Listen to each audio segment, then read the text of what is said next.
teenager in India, has been captured in one of his friend's pictures, showing him drowning in the background as the group takes a selfie. The 17-year-old boy, named in local media as Vishwasji, drowned in a large pond near Bengaluru after he and a group of students decided to go swimming. The group, who all attended the National College in Jayanagar, had gone swimming in the 10 feet deep water during a college trip.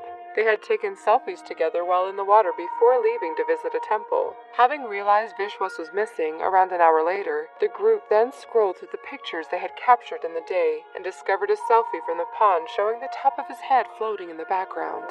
They contacted the local police, who discovered Vishwas' body in the pond. Police said the teenagers had ignored a sign not to enter the water. They disregarded a signboard put up by the local Gram Panchayats that no one should enter the water, and plunged in. Vishwas's body was transferred to his family following a post-mortem. Number 9.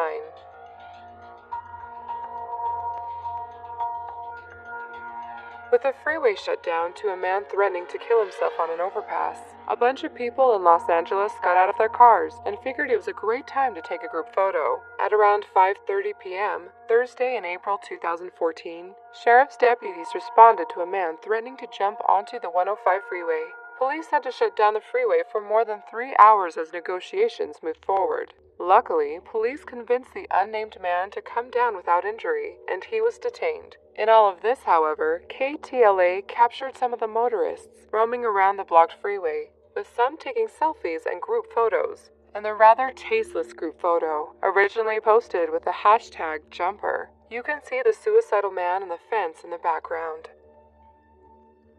Number 8.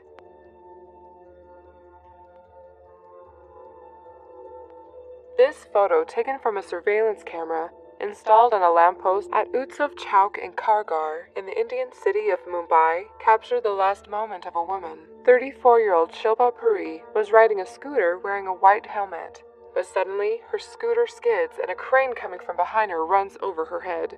The driver callously gives her a look, but doesn't bother to stop for her help. For 10 minutes, Shilpa lay on the same spot as at least 18 cars, 8 bikers and 5 cars ran past, dodging her body before the police came in and took her body to the hospital. The crane driver has been detained, but police are looking into all formalities before his arrest. Puri used to work at a private firm in Nerul and was on her way home when the accident took place. A patch of concrete road, which was recently renovated, was left undone in order to insert a service cable for the ongoing metro construction not far from the area. The concrete road is around 2 to 3 inches above the ground level, and that's where her scooter slipped. Puri left behind her husband, a caterer by profession, and 2 children.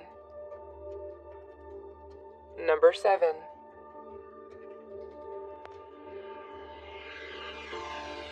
Taking selfies wherever we go is such an ingrained part of our lifestyle that we don't even blink twice when we see people taking photos in unlikely places. However, we should still be aware of the dangers in our surroundings before we do so.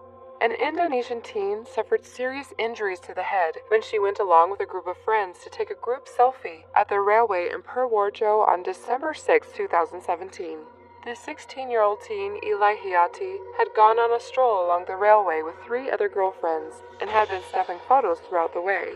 They stopped by the railway track and one of her friends held a selfie stick to take a group photo. Suddenly, a train rushes past and Hayati, who was right at the back, gets hit by the train's force, which causes her to fly forward a few meters. This strong force caused her head to bang against the concrete in front, and she suffered heavy bleeding to her head. Her panicked friends rushed for help, and nearby residents came to the rescue by calling for paramedics to the scene. The victim was quickly brought to the hospital and had to undergo emergency surgery to stop the bleeding. Luckily, she managed to survive the incident, and her condition is reportedly stable, although she is still in the ICU. Number 6. A Congolese father sits staring at the severed hand and foot of his 5-year-old daughter in 1904. She was killed and allegedly eaten by the members of the Anglo-Belgian India Rubber Company militia.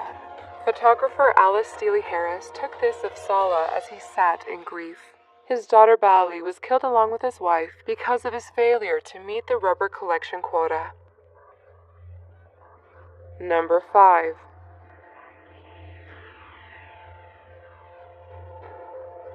This photo seems normal until you really know the story behind it. Anneka Bodding was filming with her GoPro in the water at Mackenzie Falls in Victoria, Australia, when she accidentally filmed the moment a person drowned just behind her. In the background, his friends are frantically trying to rescue him. A 28-year-old Taiwanese man had fallen under the waterfall after slipping off a rock. Bodding's GoPro footage captures the moments after the man had fallen into the water. Bodding said people tried to help, but the water pressure and depth made it difficult and dangerous. The man's body was found the next morning. It's thought that he became trapped under a rock shelf underneath the falls. Number 4.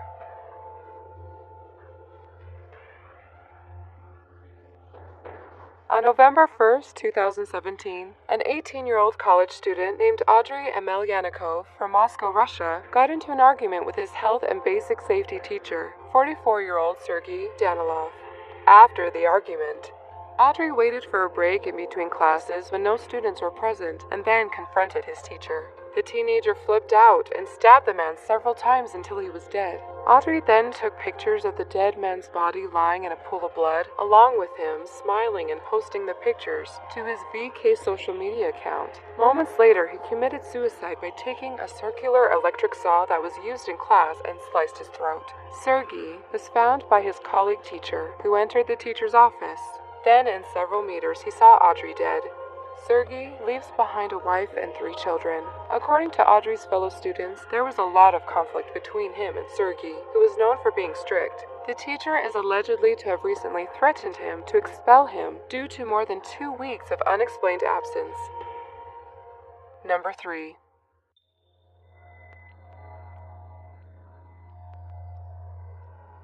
This terrifying image from 2002 shows a group of Chechen villagers looking up from a hole they dug themselves, shortly before it was turned into a burial pit. This horrific occurrence took place following troubles with Chechen rebels. The rebels raided villages in the local area, dragging them off to be tortured or killed. The villagers were forced to dig their own graves. Once they were in the graves dug by themselves, they were blown up with explosives and shot dead, and then buried in the mass graves. Usually, the rebels would try to ransom the villagers to their families, but if they were not cooperative, they were executed in mass graves. This photo, along with the discovery of mass graves with various body parts in them, prove that this atrocity took place. Number 2.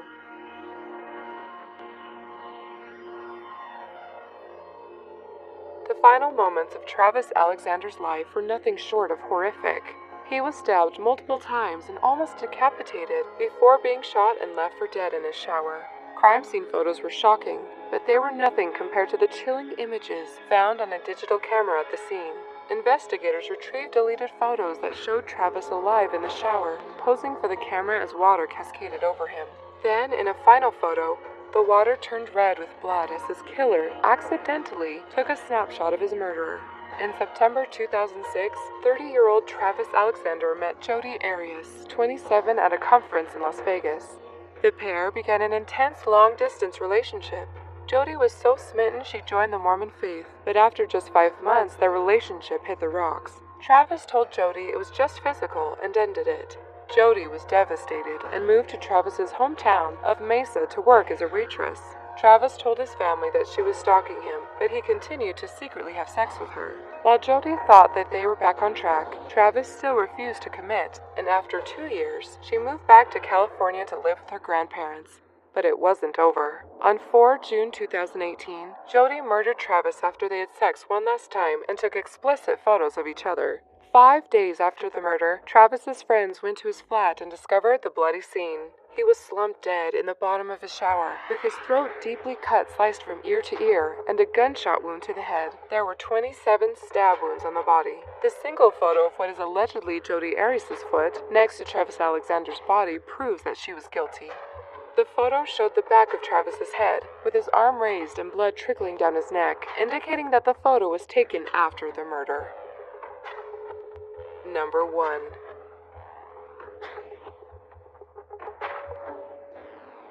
This photo looks seemingly normal until you realize what's in the background.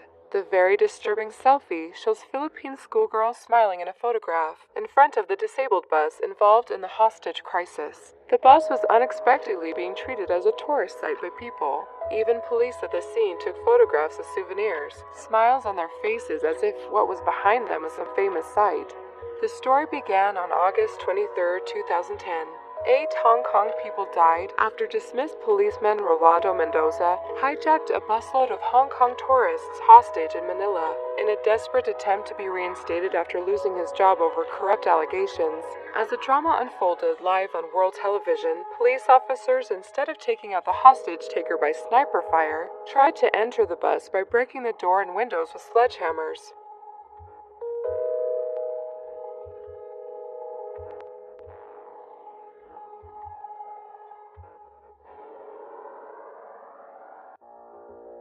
Negotiations broke down dramatically about 10 hours into the standoff, when the police arrested Mendoza's brother and thus incited Mendoza to shoot his hostages with an M16. Following a 90-minute gun battle, Mendoza and 8 of the hostages were killed and several others injured.